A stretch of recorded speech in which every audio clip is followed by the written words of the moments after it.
Where is the front line now? There. I'm Stephanie, and this is Novella. Ukrainian journalist Andriy Dubchak has been following the Russo-Ukrainian war since the annexation of Crimea in 2014. He's been following the front line since 2015 and started his own independent media company, Donbas Frontliner, in 2020. General Zaluzny, head of Ukraine's armed forces, estimated the front line at around 2,500 kilometers.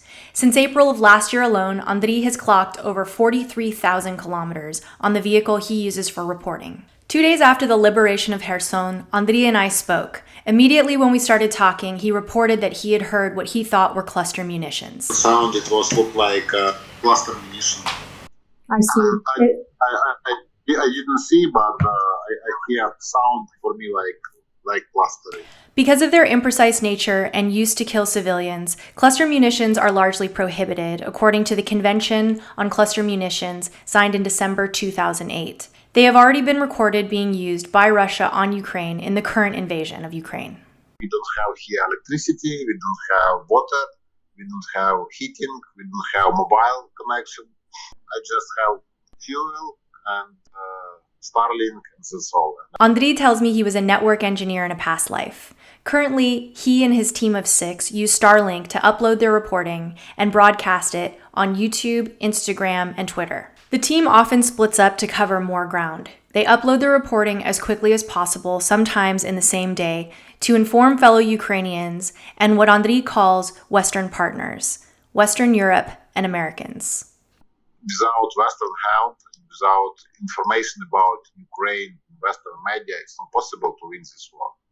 Because all gone from United States, from our Euro partners,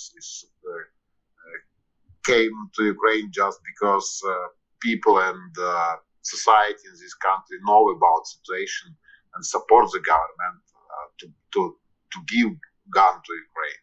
Yeah, so that's right. The journalists capture not only the chaos, carnage, and loss of war, but also the joy and connection that people experience when working together to defeat a common enemy, as in the liberation of Kherson from Russian occupation.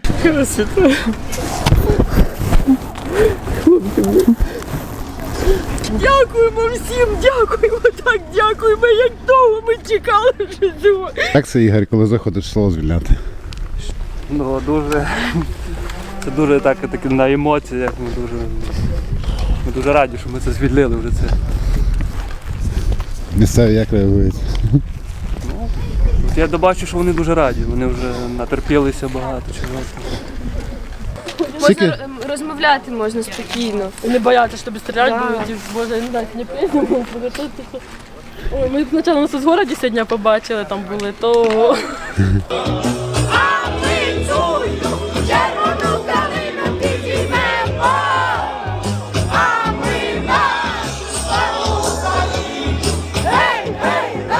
Part of Andriy's duty, as he sees it, is to report on war crimes, to document them, broadcast them in the media, and get them to the necessary authorities. The next section has graphic descriptions of what Andriy has witnessed. I saw tortured man one of the building, so he was don't have eye and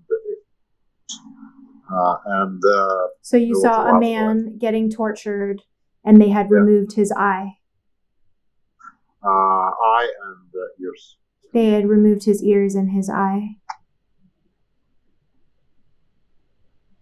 Andriy attended the exhumation of a Ukrainian family that had been killed by Russian soldiers, according to witnesses.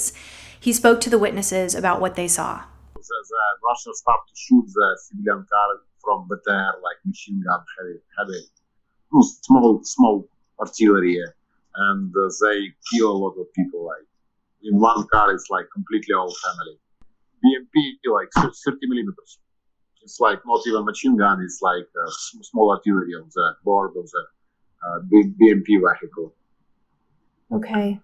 I don't suppose you understand the thinking behind that from the Russian perspective. What is the thought to that kind of horrific act? It's just strategy of terror because they want to make horror inside the civilian population and in such way they trying to fight Ukraine. Andriy has reported on the mass grave found in Bucha as well as the mass grave found in Izium. This video is from the mass grave found in Izium, where hundreds of defenseless civilians were found buried as well as soldiers. Mass grave in Bucha. I saw mass grave in near Izium. Can you describe the mass grave in Bucha? Some was shooted, some was tortured. No, it's. You see signs of torture. But yeah, when the body lied the land like for many days, but with tighted hands, yeah, like you understand. I understand, tied what in the hands. Yeah, So what they it can be so they're not fighting back. This sounds extremely traumatic to witness. Are you doing okay? Andriy didn't answer this important question right away, but we did talk about trauma later and these events' effects on him. His list of atrocities went on for some time, and he also wanted to talk about the bloody history between Russia and Ukraine. So what you're saying, Andriy, is that the essence of the relationship between Ukraine and Russia is that Russia is constantly committing war crimes against the Ukrainian people, that is how it's always been for hundreds of years. Yes, completely. So the invasion itself was a total violation of agreements that were in place. Of course, yes, because we have Budapest Memorandum. The Budapest Memorandum, signed December 5th, 1994, was in part an agreement between Ukraine, Russia, the UK, and the US that gave Ukraine security assurances that it would not be subject to Russian aggression if it denuclearized. Some could see at the time that Ukraine, without a nuclear deterrent, would be subject to Russian attack. It was thought that an agreement like this would help nations en masse to denuclearize post-Cold War. Some of the terms of the agreement included that Russia, the UK and Northern Ireland, and the US would be committed to Ukraine's independence and sovereignty and respect their existing borders. Also, that the United Nations Security Council would provide immediate assistance if Ukraine ever was being threatened with a nuclear attack. Andriy stated, quote, "Russian agreements are not worth the ink that they are signed with." Ukraine has mounted a very effective defense strategy against the Russians in the invasion so far. They've pushed Russia back in many places and made it impossible for Russia to move forward in other places. I asked Andriy what the defense strategy was as he understood it. Firstly, we need to understand who is military. It's part of the really like trained former, like regular troops, and huge amount of these people is just the civilian who take gun in hand. And of course, this big amount of this Ukrainian army have full support of the civil population. I see. It's occupied territory too.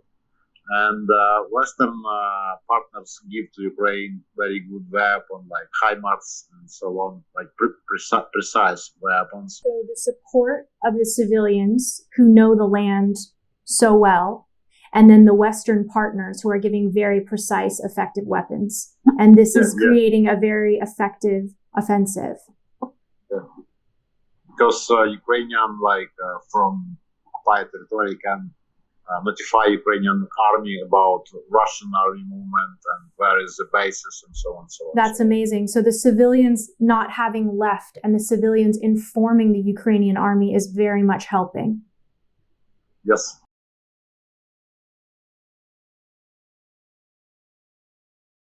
I have some post-trauma symptoms, not big one. Okay. But again, I understand it's reality, and I will live with this trauma for all my life. I see. Would you be willing to share what your symptoms are?